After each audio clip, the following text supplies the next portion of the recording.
Bonjour à tous, une nouvelle donne où on va réfléchir ensemble aux enchères et au jeu de la carte. Vous êtes prêts? Allez.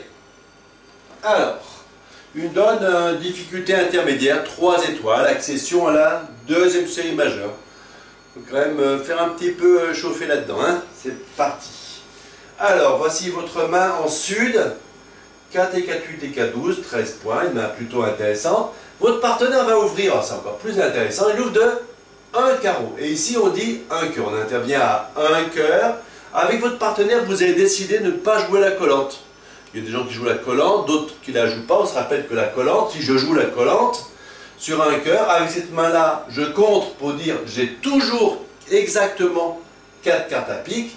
Et sinon, je peux dire aussi un pique qui promet au moins 5 cartes à pique. D'accord? Donc en l'occurrence ici, je dis un pique puisque j'ai décidé de ne pas jouer la collante. Les grands champions, pour une grande partie d'entre eux, très grande partie, une majorité d'entre eux, ne jouent pas la collante. Moi j'aime bien la jouer avec mes partenaires.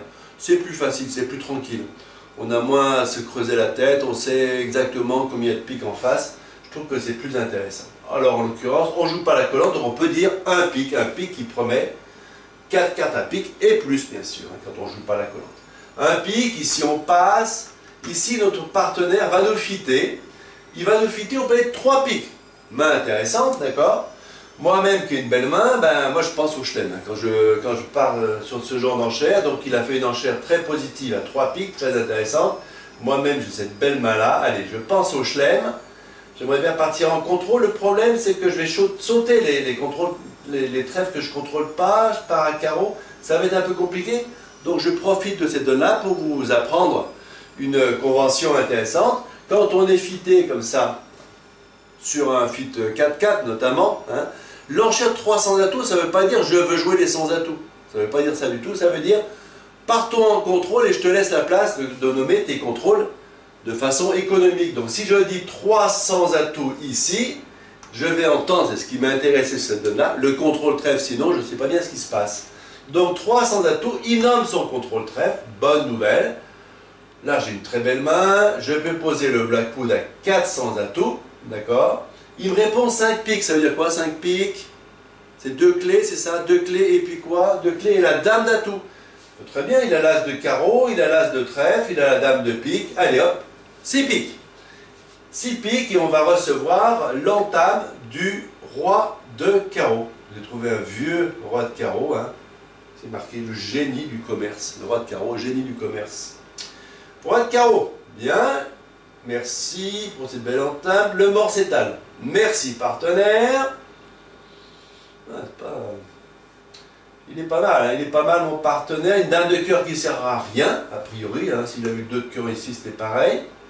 Mais bon, il a quand même effectivement ses 5 cartes à carreau. Ah! Bon, ben, il faut se débrouiller, hein. On fait le point comme d'habitude, couleur par couleur. Les piques, les cœurs, les carreaux, les trèfles. À pique, ben, j'ai 4 levées de pique certaines. À cœur, j'ai une seule levée. À carreau, une seule. Et à trèfle, 2 levées. 4, 5, 6, 7, 8. Ah, 8 sur 12, hein. On n'est quand même pas, on n'est pas rendu, hein. Alors, à carreau, forcément, on va espérer les piques 3-2. Hein. Je vous dis tout de suite, on va espérer les piques 3-2 parce que si ce n'est pas le cas, ça va être compliqué. Donc une levée à carreau plus une levée de coupe. D'accord? Une levée de coupe. Et à trèfle, 2 levées. Si, qu'est-ce que je peux faire d'autre, hein? On peut couper un carreau de plus de cette main-là, si j'arrive à couper 2 fois. Éventuellement, sur les trèfles aussi, si les trèfles sont 3-3, ou si la dame... Bah, pas facile, pas facile. Moi, ce que je vous propose... Quand on voit les singletons des deux côtés, qu'on a des beaux atouts, comme c'est le cas ici, on va penser à la double coupe. La double coupe, ça veut dire quoi? Ça veut dire qu'on va couper de la main courte, ça c'est classique, mais aussi de la main longue. On sait que quand on coupe de la main longue, ça ne sert pas à grand chose. Sauf si on se permet d'affranchir une couleur de l'autre main, ou bien si on fait ce qu'on appelle un mort inversé, on a déjà vu ça ensemble une fois ou deux, d'accord? Mais là, en l'occurrence, en double coupe, on va couper des deux côtés et on va donc pouvoir démultiplier nos atouts. Alors la double coupe, c'est quoi le principe? Ça serait quoi? Je ne joue pas de tour d'atout du tout, d'accord? Je vais faire 8 levées d'atout. Donc je couperai 4 fois, je couperai 4 fois si je peux, d'accord? Et puis ensuite je fais l'as de cœur, l'as de carreau, l'as de trèfle et le roi de trèfle. Hein. Donc je fais 8 levées d'atout et 4 levées de tête. Cœur, carreau et 2 à trèfle. D'accord? Et là ça fait bien 12 levées. Et bien c'est pas mal, on va regarder comment ça se passe. Hein. On y va tranquillement. On va couper en alternance des carreaux et des cœurs. La première coupe que je vais la faire avec mes petits atouts. Un moment où je risque pas d'être, enfin, ou moins d'être surcoupé. Si je commence par couper avec mes gros atouts à la fin, je coupe avec mes petits et là j'ai un risque de surcoupe. Alors on y va. Alors voilà donc les 4 mains pour bien voir ce qui se passe. Je reçois l'entame du roi de carreau, il aurait pu entamer cœur, il a décidé d'entamer roi de carreau, bon c'est son problème, c'est pas le mien. Le roi de carreau, ben, je vais mettre l'as, c'est ça. Je vais mettre l'as. Qu'est-ce que je fais ensuite? Je coupe tout de suite un carreau avec mon petit 5 en espérant ne pas être surcoupé. C'était le seul moment un petit peu dangereux. Ça marche bien. Je continue. As de cœur. Je tire mon as de cœur. Tout le monde fournit. Qu'est-ce que je fais ensuite? Je coupe un cœur. Je coupe un cœur là aussi avec mon petit cœur. Il y a peu de chances que je sois surcoupé puisque lui, il avait parlé des cœurs. Très bien.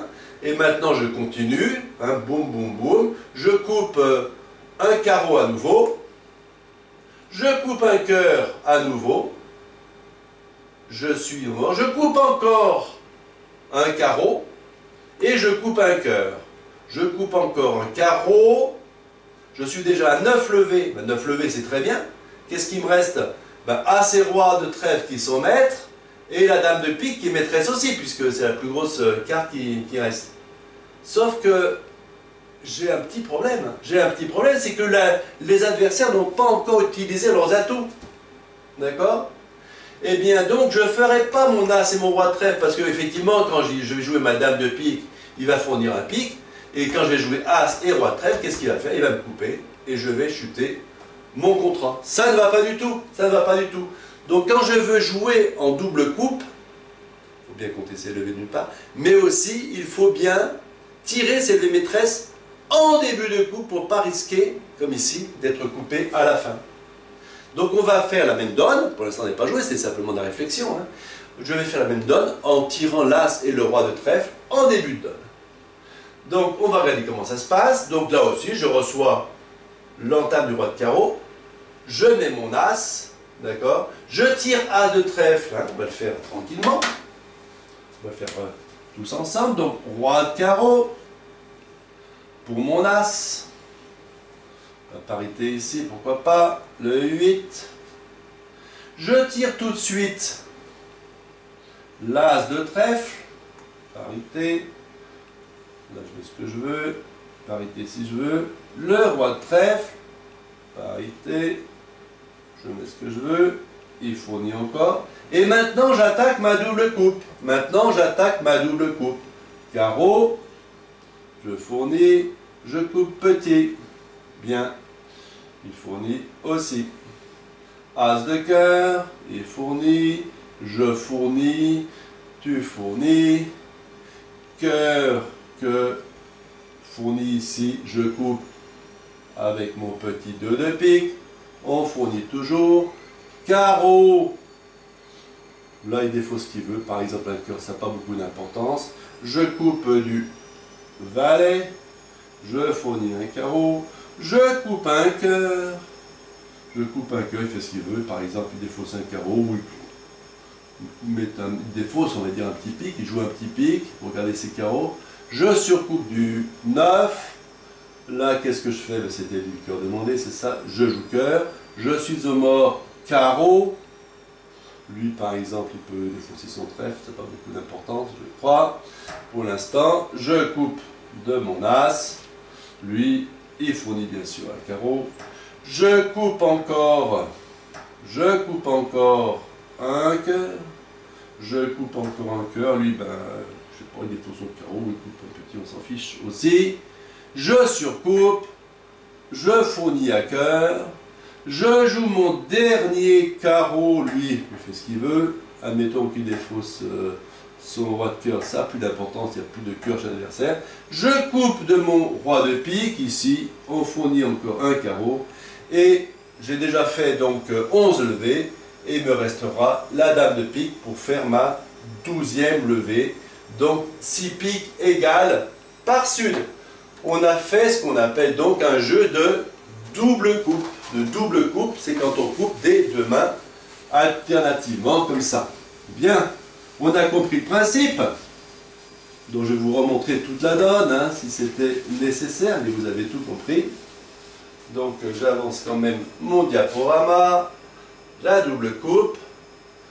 On commence par tirer les levées maîtresses, en l'occurrence As et Roi de trèfle, avant de se lancer dans la double coupe. Alors, le plan de double coupe, ça nécessite quoi? D'avoir dans les deux mains des atouts assez forts pour éviter les surcoupes. Si dans une main j'ai 5, 4, 3, 2 piques, et puis dans l'autre 8, 9, 8, 7, 10 et je sais pas quoi, bon ça va pas marcher, d'accord? Donc il faut avoir des gros atouts, des beaux atouts dans les deux mains.